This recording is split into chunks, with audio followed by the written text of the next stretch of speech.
하나님께서 우리에게 주시는 말씀은 사도행전 8장 26절로 40절 말씀입니다. 제가 보는 성경으로 신약 200쪽입니다.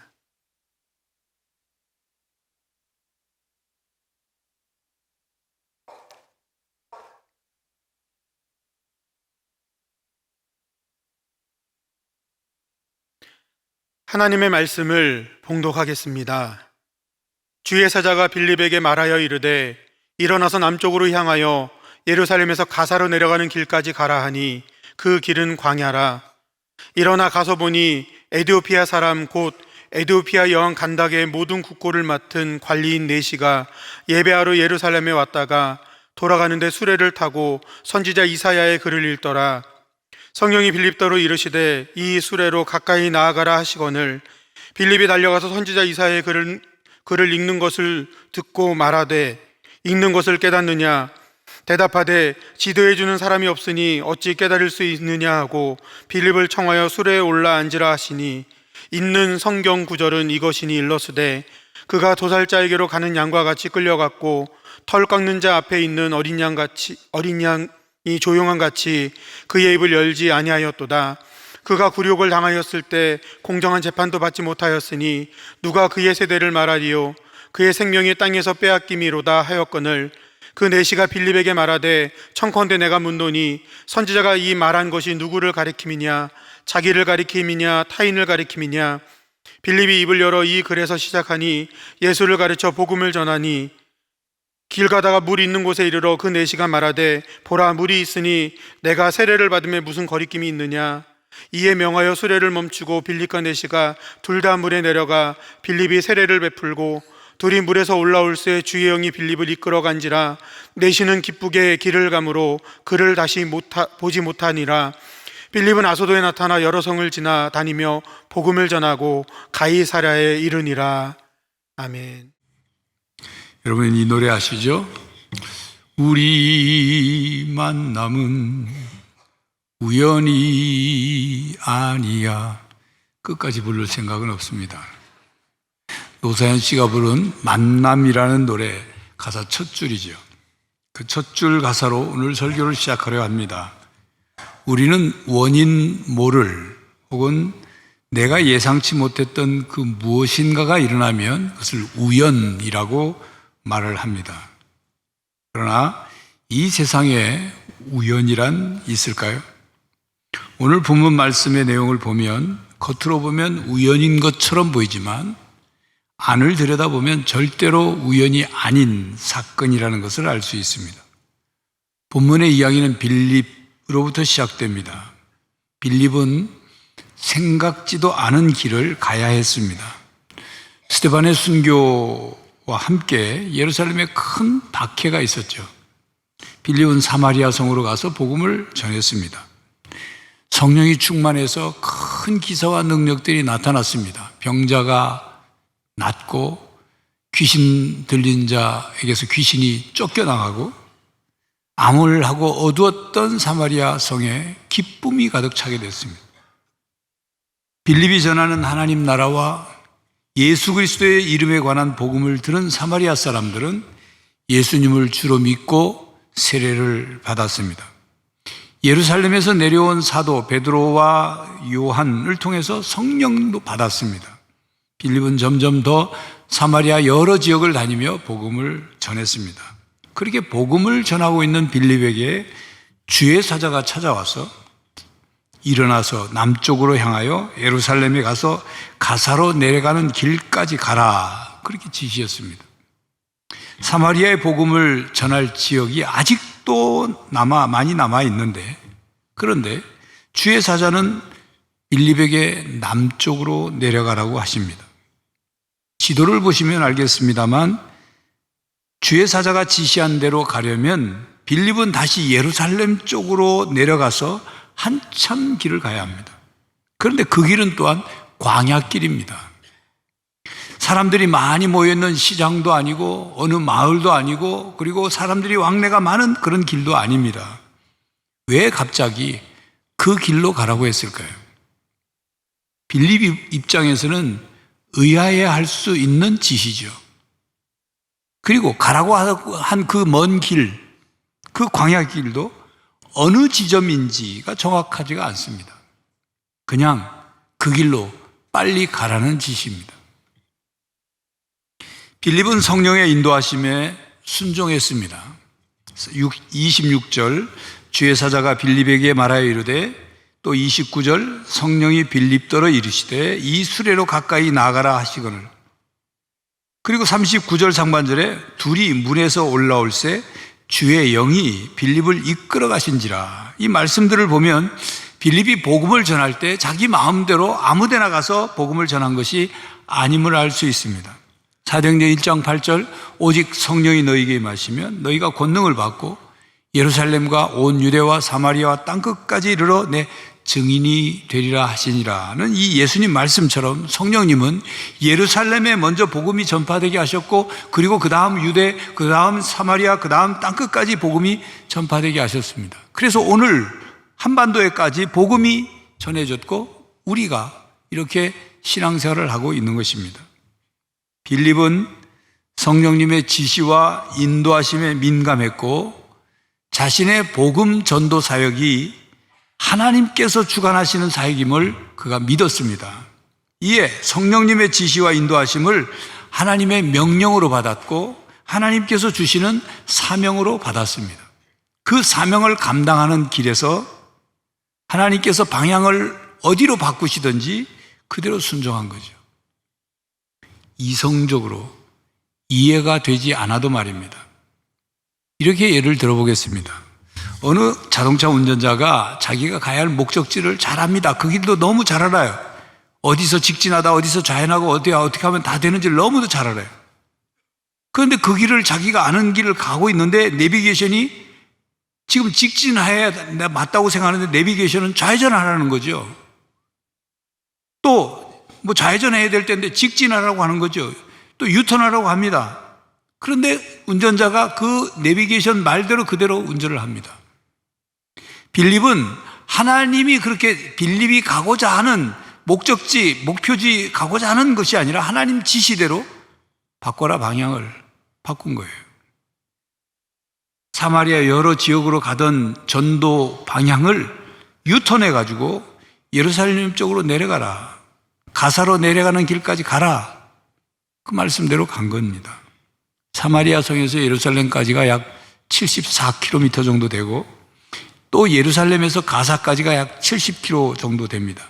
여러분, 가사라는 도시는 지금 이스라엘과 하마스가 전쟁을 하고 있는 그 가자지구, 거기를 말하는 것입니다. 적어도 사마리아에서 거기까지 가려면 부지런히 쉬지 않고 부지런히 가도 3일 이상 걸리는 먼 길이었습니다. 빌립이 주의 사자의 지시에 순종하여 즉시 그곳으로 갔더니 그 길에서 수레를 타고 아프리카 에티오피아로 가고 있는 한 사람을 만났습니다. 그는 에티오피아 여왕 간다게의 국고를 맡은 관리인 네시입니다. 여기서 간다게란 에티오피아 왕조의 자귀입니다. 무슨 말이냐면 이집트의 왕을 바로로 부르죠. 로마 황제를 가이사라고 부릅니다. 에티오피아 왕을 간다게라고 부른다는 거죠. 그리고 국고를 맡은 관리란 요즘으로 말하면 재무부 장관 그 정도 되는 거죠. 그런데 놀라운 서프라이즈한 일 아닙니까? 요즘처럼 휴대폰이 있어서 계속 서로 만날 시간과 장소를 연락하고 난 지금 어디까지 왔다, 거기서 좌회전해라, 어떻게 해라 뭐 연락한 것도 아니고 길 위에 무슨 휴게소가 있어서 거기서 기다리고 있다가 서로 만난 것도 아닙니다. 에티오피아 사람과 빌립은 서로 알지 못하는 사람이고 서로 만나자고 약속한 적도 없고 또 각각 주의 지시에 따라서 빌립을 움직이고 에티오피아 사람은 그냥 가던 길을 가는 거였죠. 주의 사자의 지시가 아니었다면 빌립은 그냥 사마리아 지역에서 복음을 전하고 있었을 것이고 에티오피아 사람은 자기 본국으로 그냥 가고 있었을 것입니다. 그런 그들이 광야길에서 만난 것입니다. 여러분, 세상에는 이런 만남도 있습니다. 제가 2007년 성지순례를 첫 번째 갔을 때 이집트에서 버스를 타고 홍해바다를 거쳐 시내산으로 가는 길에 그 길은 끝없는 광야입니다, 광야. 전혀 나무도 사람도 없는. 근데 그 길에 딱 중간 지점에 휴게소가 딱 한 군데 있어요. 모든 지나가는 버스, 성지순례 버스는 다 그곳에서 정차해서 화장실을 갔다가 오도록, 볼일을 보도록 그렇게 합니다. 저도 버스에서 내려서 화장실 쪽으로 가고 있는데, 화장실 쪽에서 나오는 신학교 동기 목사가 걸어 나오고 있는 거예요. 학교를 졸업하고 우리나라에서는 20년 동안 못 보던 친구를 거기 화장실 앞에서 서로 만났습니다. 사람이 그렇게 해도 만납니다. 만약 제가 탄 버스가 30초 정도 늦게 그곳에 도착했다면, 혹은 그 친구 목사가 탄 성지순례 버스가 30초 일찍 그냥 출발하는 거였다면 못 만나는 거죠. 절묘한 시간, 절묘한 장소에서 만났습니다. 빌립과 에티오피아 사람의 만남이 그렇습니다. 에티오피아 사람이 조금 더 일찍 가고 있었다면, 빌립이 조금 늦게 출발했다면 서로 만날 수가 없는 거죠. 그런 만남을 우리는 우연이라고 말하지 않습니다. 우리 인생에는 우연이란 없습니다. 모든 것이 필연이고 하나님의 섭리와 뜻 안에서 만남이 이루어지고 사건이 일어납니다. 주의 사자가 갑자기 빌립에게 남쪽으로 가라고 하셨죠. 그래서 빌립은 왜요? 남쪽 어디요? 그 먼 길을 가라고요? 아니, 지금 사마리아 복음을 다 전하고 나서 가면 안 되나요? 이렇게 한마디 군소리도 하지 않고 즉시 일어나 갔습니다. 그리고 자세한 세부사항은 하나님이 다 준비하셨습니다. 여러분 상상해 보십시오. 빌립이 그 길에서 만날 사람은 수레를 타고 예루살렘에서 아프리카 에티오피아 본국으로 향해 가는 길입니다. 빌립은 말을 타고 갔거나 수레를 타고 간 것 같지 않습니다. 본절 30절에 보면 서로 만났을 때 빌립이 수레에 가까이 갈 때 달려갔다고 했습니다. 또 그가 에티오피아 사람이 빌립에게 수레에 올라 같이 앉으라고 말한 것을 보면 분명 빌립은 걸어간 겁니다. 그리고 그 빌립이 사마리아에서 복음을 전할 때도 수레를 타고 갔다든지 말을 타고 갔다든지 하는 기록이 없습니다.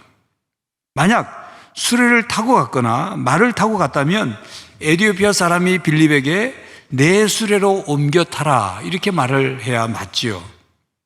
자, 제가 지금 무슨 말씀을 드리려고 이렇게 장황한 얘기를 하냐면, 수레가 가는 속도와 사람이 걸어가는 속도가 다르기 때문에 약속한 장소에서 서로 만나기로 하고 기다리고 있지 않는 이상 서로 모르는 사람들이 각기 다른 출발지에서 각기 다른 출발 시간이 길 위에서 만날 확률 무척 낮다는 얘기입니다. 그러니까 하나님께서 빌립과 에티오피아 사람과의 만남을 계획하셨고, 그들이 각기 다른 출발을 했지만 성령님께서 빌립에게 에티오피아 사람을 타고 가는 수레를 알려주셨고, 그리고 무엇인가 해야 할 일도 알려주신 거예요. 그러니까 하나님께서 둘이 만날 수 있는 그 지점을 계산하셔서 정확하게 계산하셨고 만나게 하신 것입니다. 만약 빌립이 그 길에 몇십 분만 늦었어도 수레는 점점 더 빠른 속도로 갈 것이고, 빌립은 누구를 만나야 할지도 모르는 상태에서 그냥 그 길을 가느라 점점 둘의 거리는 멀어졌을 것입니다. 그러니까 그들은 하나님의 섭리와 계획과 주권적인 전략 안에서 만난 것입니다. 하나님은 빌립을 광야로 가게 하셨고, 이에 빌립은 순종했고, 예루살렘에서 이제 본국으로 돌아가는 에티오피아 내시를 길에서 만나게 하셨습니다. 이건 우연이 아닙니다. 성도 여러분, 우리의 삶이 하나님 안에서 우연이 아니라 하나님의 주권적인 섭리로 이루신다는 것을 우리는 깨닫고 그리고 인정하며 사시기를 바랍니다. 빌립은 준비된 사람이었습니다. 무엇이 준비됐느냐 하면 그가 초기 예루살렘 교회에 발생한 구제 문제를 해결하기 위해서 뽑힌 일꾼으로 그가 봉사도 했지만 예루살렘에 큰 박해가 있어서 믿는 사람들이 다 흩어졌죠. 믿는 사람들이 흩어질 때 누구는 어디로 가고 누구는 어디로 가고 정해진 게 아니라 각자 선택하고 각자 결정해서 간 겁니다. 어떤 사람은 유대 땅으로, 어떤 사람은 사마리아 땅으로, 어떤 사람은 구브로와 베니게와 안디옥으로, 어떤 사람은 다른 지역으로 다 흩어진 거죠. 그들이 가는 곳마다 복음을 전했습니다. 그런데 빌립은 어느 쪽을 향했냐면 사마리아 쪽을 향했습니다. 북쪽으로 간 겁니다. 사마리아는 여러분들 아는 것처럼 오랫동안 유대인들과의 관계가 적대적이었습니다. 그 사마리아 사람들이 이방인들의 피가 섞였다고 해서 유대인들은 너희들은 이제 더 이상 우리 하나님 백성 아니다. 선택된 백성 아니다. 거룩한 백성 아니다. 하나님 이스라엘 총회에 너희들은 들어올 수 없다. 멸시하고 천대하고 그랬죠. 그런데 빌립은 그 사마리아 사람들을 향해 간 거죠. 그들에게 하나님 나라를 전파하고 예수 그리스도의 이름으로 복음을 전하고 그래서 그들이 세례를 받았어요. 여러분, 세례를 받았다는 것은 하나님의 백성의 일원이 되었다는 의미입니다. 구성원이 됐다는 의미예요. 그리고 빌립은 헬라 문화권에서 살다가 예루살렘으로 돌아온 유대인입니다. 빌립은 유대 땅이 아닌 다른 나라, 다른 지역에서 헬라어를 사용하면서 다른 지역의 다른 민족, 다른 사람들을 대하며 그들과 함께 살았어요. 그러니까 이방 민족에 대한 열린 마음이 준비되었다 그 말입니다. 예루살렘에 큰 박해가 있어 믿던 사람들이 흩어질 때도 그가 사마리아로 간 것도 마찬가지입니다. 그가 에디오피아 사람에게 복음을 전하게 된 것도 마찬가지입니다. 빌립은 마음에서 선입견과 편견을 버리고 땅끝까지 복음을 전파하려는 마음이 준비된 사람이었습니다. 그리고 언어가 준비되어 있었습니다. 성도 여러분, 하나님은 언제나 준비된 사람을 찾는다는 것을 기억하시기 바랍니다. 에디오피아 사람은 하나님을 갈망했습니다. 그는 예루살렘에 와서 예배를 드렸고 그리고 하나님의 말씀에 대한 갈망이 있었습니다. 그래서 그가 읽던 이사야 말씀을 어떻게 구했는지는 모르지만 에디오피아로 돌아가는 길 그 흔들리는 수레 위에서도 그 성경을 읽고 있었습니다. 그리고 그가 읽었던 내용은 지금 우리의 성경으로 말하면 이사야서 53장 7절 8절 그 부분을 읽고 있었던 거죠. 자, 그러면 그가 읽었던 이사야서는 어떤 언어로 쓰여진 성경일까요? 주전 300년경에 구약 성경을 70인의 학자가 헬라어로 번역하였습니다. 그래서 셉투아진트, 즉 70인역이라 그렇게 말합니다. 그 에디오피아 사람이 읽었던 그 성경은 바로 이 70인역의 구약 성경을 읽고 있었던 것으로 합리적으로 추측할 수 있습니다. 헬라어로 된 거죠. 그가 히브리어를 잘할 리도 없겠고 빌립은 헬라 문화권에 살다가 예루살렘에 왔으니 헬라어를 잘하고 헬라어로 잘 들을 수 있었던 거예요. 그러니까 에디오피아 사람이 성경을 읽는 소리, 그가 말하는 헬라어로 말할 때 다 대화가 서로 됐던 거죠. 이렇게 두 사람은 서로 준비된 사람이었습니다. 아프리카 에디오피아에서 예루살렘까지의 거리는 적어도 1500km 이상 되는 먼 길입니다. 그 먼 길을 온 것이 에디오피아 여왕의 심부름 때문에 예루살렘까지 온 것인지는 정확히 알 수 없지만 분명한 것은 그가 예루살렘에서 예배를 드리고 돌아가는 길이었다는 것입니다. 그런데 그 당시 예루살렘 성전은 구역이 정해져 있습니다.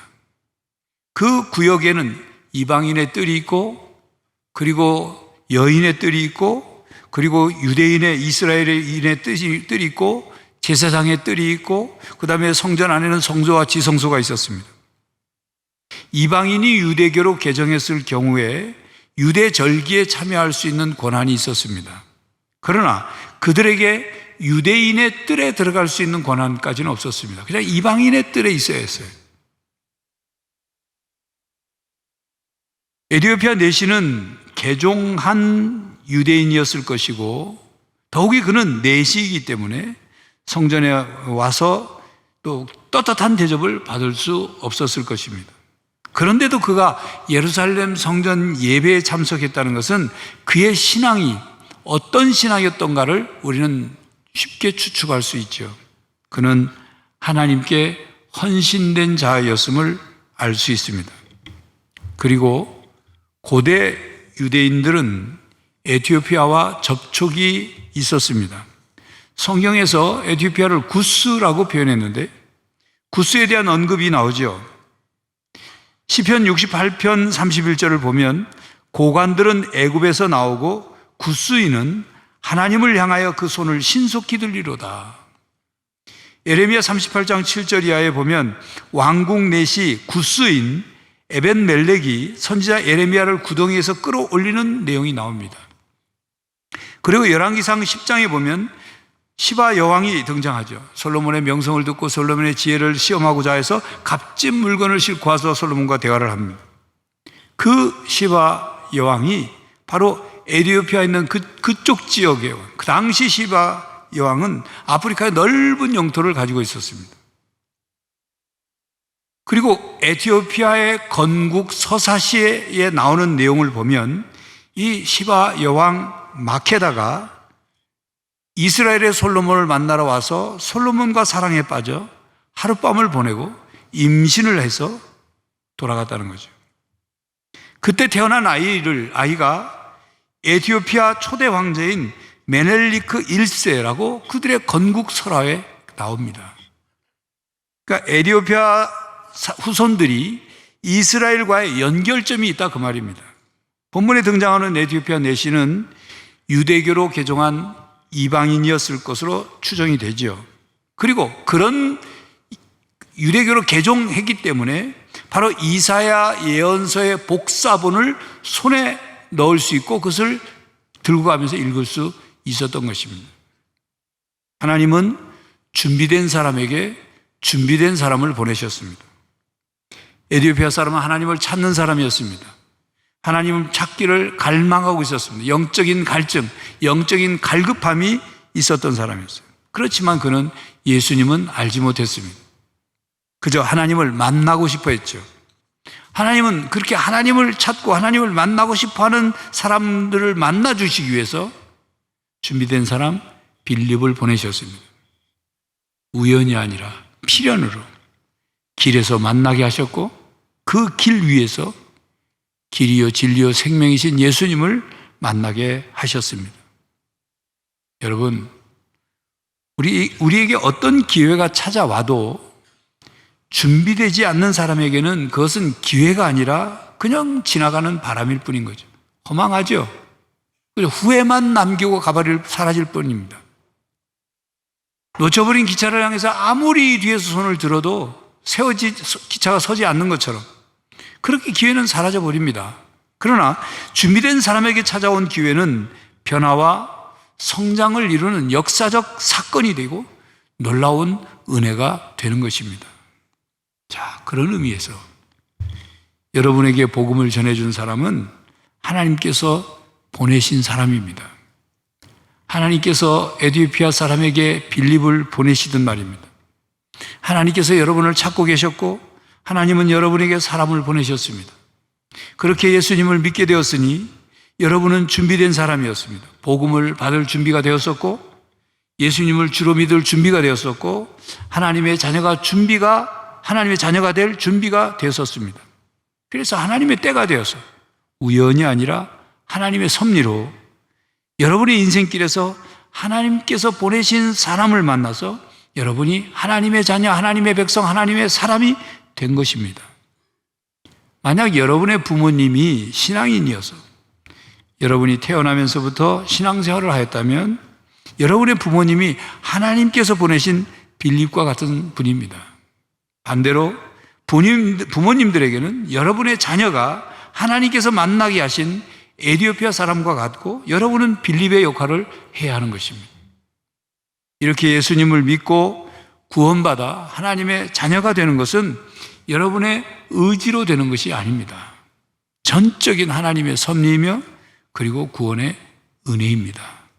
그러므로 여러분은 인생길 위에서 하나님께서 보내신 사람을 만나 예수님을 믿게 된 것을 하나님께 감사드리시길 바랍니다. 빌립이 에티오피아 사람에게 복음을 전하고 그에게 세례를 베푼 것은 땅끝으로 복음을 전하는 것과 같습니다. 39절에 보면 빌립은 세례를 베풀고 성령의 인도하심을 따라 다른 곳으로 복음을 전하러 갔고 에티오피아 사람은 기쁨에 차서 본국으로 돌아갔다. 그 말씀이 나오죠. 빌립이 직접 에티오피아까지 가가지고 복음을 전하지는 않았지만 복음을 전해받은 그 에티오피아 사람이 그 받은 복음을 가지고 가서 전했을 것입니다. 그 결과 현재 에티오피아는 다민족 국가입니다. 그런데 그 중에 시다모 종족인 경우에는 그리스도인이 70% 이상이 다 교인입니다. 기독교 유족도 에티오피아에 상당히 많습니다. 그렇게 전한 복음이 많은 열매를 맺은 것이죠.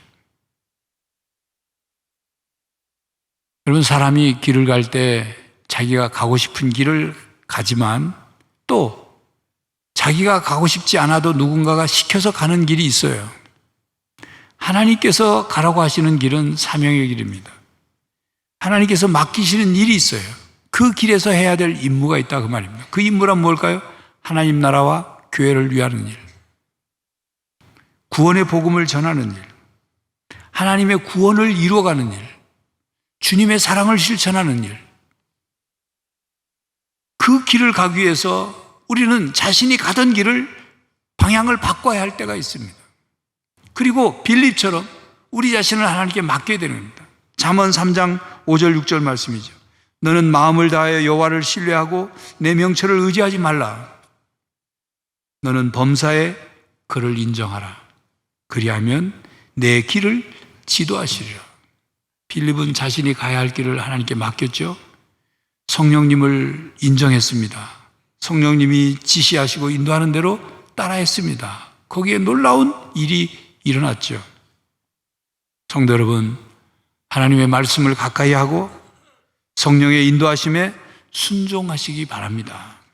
그래서 하나님의 선한 도구가 되고 죽어가는 영혼을 살려내고 선한 열매를 맺어가는 성도들이 되시기를 간절히 바랍니다. 기도하겠습니다. 하나님, 우리가 걸어가는 인생길에서 내가 생각하고 내가 가야 할 길이 있다고 하지만 하나님께서 우리를 이끄시는 대로 성령 하나님이 인도하시는 대로 순종할 수 있게 해주시고 또 삶의 방향을 바꿔야 할 때 바꾸게 해주시고 그리고 그 길에서 주님께서 원하시고 계획하신 그 뜻을 이루게 하여 주시옵소서. 하나님 나라를 위해서 또 복음을 전하는 일을 위해서 영혼을 살리는 일을 위해서 주님의 사랑을 실천하는 일을 위해서 그 길을 순종함으로 걸어가게 하여 주시옵소서. 예수 그리스도의 이름으로 기도하옵나이다. 아멘. 성도 여러분, 우리 삶에 우연이란 없습니다. 우리의 만남과 일들에는 하나님의 섭리와 뜻이 담겨 있습니다. 하나님의 말씀 따라 사십시오. 성령님의 인도하심에 순종하십시오. 언제나 하나님의 선한 도구가 되어 생명을 살리고 선한 열매를 맺는 성도들이 되시기를 간절히 바랍니다. 지금은 우리 주 예수 그리스도의 은혜와 하나님 아버지의 사랑과 성령 하나님의 교통하심이 선한 도구가 되어 하나님의 뜻을 이루며 선한 열매를 맺으며 살기로 다짐하는 모든 성도들과 가정과 삶의 현장 위에 이제로부터 영원히 함께 하시기를 간절히 축원하옵나이다. 아멘.